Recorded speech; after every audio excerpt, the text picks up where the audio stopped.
Assalamualaikum warahmatullahi wabarakatuh. Alhamdulillahi rabbil alamin.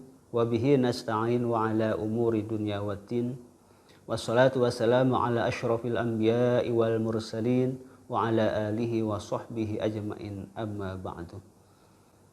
Qala Allah ta'ala fi kitabihil karim. A'udhu billahi minasyaitanir rajim. Bismillahirrahmanirrahim. Wa may yattaqillaha yaj'al lahu makhraja wa yarzuqhu min haitsu la yahtasib. Shadaqallahul azim. Hadirin para pemirsa rahimakumullah. Pada kesempatan yang baik ini saya akan menceritakan kisah yang mungkin sudah sering kita dengar. Kisah yang sudah viral sejak lama. Bahkan kita bisa menemukannya di Sahih Bukhari. Kisah tentang 3 orang laki-laki yang dalam sebuah perjalanan, terus mereka terjebak hujan sehingga mereka harus berteduh di sebuah gua, dan secara tiba-tiba pintu gua tersebut tertutup oleh batu yang sangat besar sehingga mereka terkurung di dalamnya dan tidak bisa keluar, dan mereka bertiga tidak kuat untuk mendorong batu tersebut.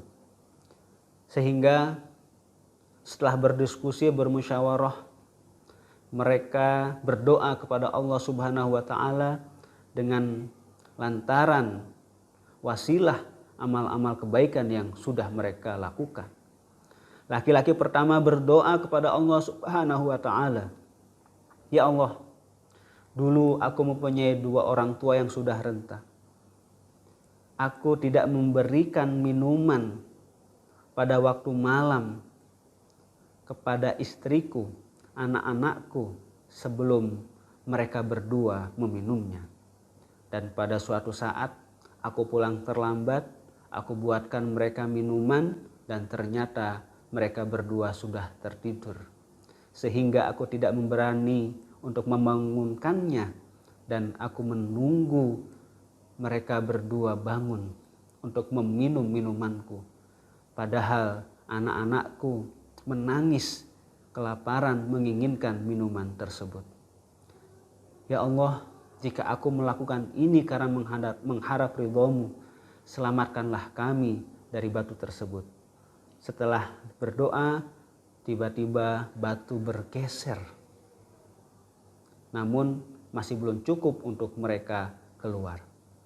Kemudian laki-laki kedua berdoa kepada Allah Subhanahu wa Ta'ala, "Ya Allah, dulu aku sangat mencintai putri pamanku, tapi dia selalu menolaknya. Dia tidak mau, dan pada suatu saat ketika musim paceklik, dia datang kepadaku meminta bantuanku. Aku memberikannya 120 dinar dengan syarat dia mau berzina denganku. Karena terpaksa dia menyetujuinya, dan ketika aku hendak berzina dengannya, dia berkata, 'Wahai, bertakwalah kepada Allah, janganlah engkau membuka cincin yang bukan haknya.' Mendengar perkataan tersebut, aku ingat kepada Allah bahwa ini adalah dosa besar, sehingga aku meninggalkannya. Aku tidak jadi melakukan perbuatan dosa besar itu. Ya Allah, jika ini aku lakukan karena mengharap ridho-Mu, selamatkanlah kami dari batu tersebut." Kemudian setelah doa selesai, batu itu bergeser. Namun masih belum cukup untuk mereka keluar.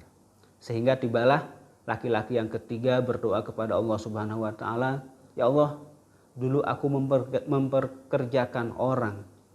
Sudah aku berikan upah mereka masing-masing, namun ada 1 orang yang tidak mengambilnya. Lalu upah itu aku investasikan, aku kembangkan sehingga terus berkembang dan berkembang. Dan setelah sekian lama laki-laki tersebut datang kembali kepadaku dan dia meminta upahnya.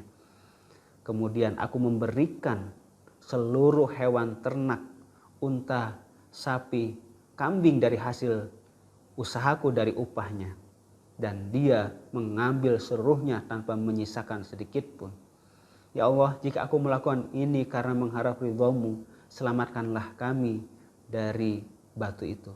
Dan kemudian batu tersebut pun bergeser kembali sehingga mereka bisa keluar dari gua tersebut. Hadirin para pemirsa rahimakumullah. Dari kisah ini kita bisa belajar bahwa dengan bertakwa kepada Allah Subhanahu wa taala dengan cara menjalankan perintahnya dan menjauhi larangannya, niscaya kita akan mendapatkan solusi dari permasalahan-permasalahan yang kita hadapi.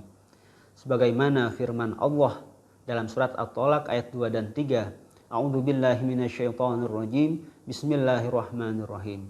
Wa may yattaqillaha yaj'al lahu makhraja wa yarzuqhu min haitsu la yahtasib. Barang siapa yang bertakwa kepada Allah, maka Allah akan memberikannya solusi dari permasalahan yang dihadapi, dan Allah akan memberikan rezeki dengan cara-cara yang tidak terduga. Hadirin para pemirsa rahimakumullah, dan pada saat ini sekarang kita sedang menjalankan salah satu kewajiban kita, yaitu puasa Ramadan. Dan salah satu tujuan puasa Ramadan adalah menjadikan kita hamba-hamba yang bertakwa. Mudah-mudahan dengan puasa yang kita lakukan, amal baik yang kita lakukan, kita bisa mendapatkan solusi dari permasalahan-permasalahan hidup yang kita hadapi. Demikian, kurang lebihnya mohon maaf. Wassalamualaikum warahmatullahi wabarakatuh.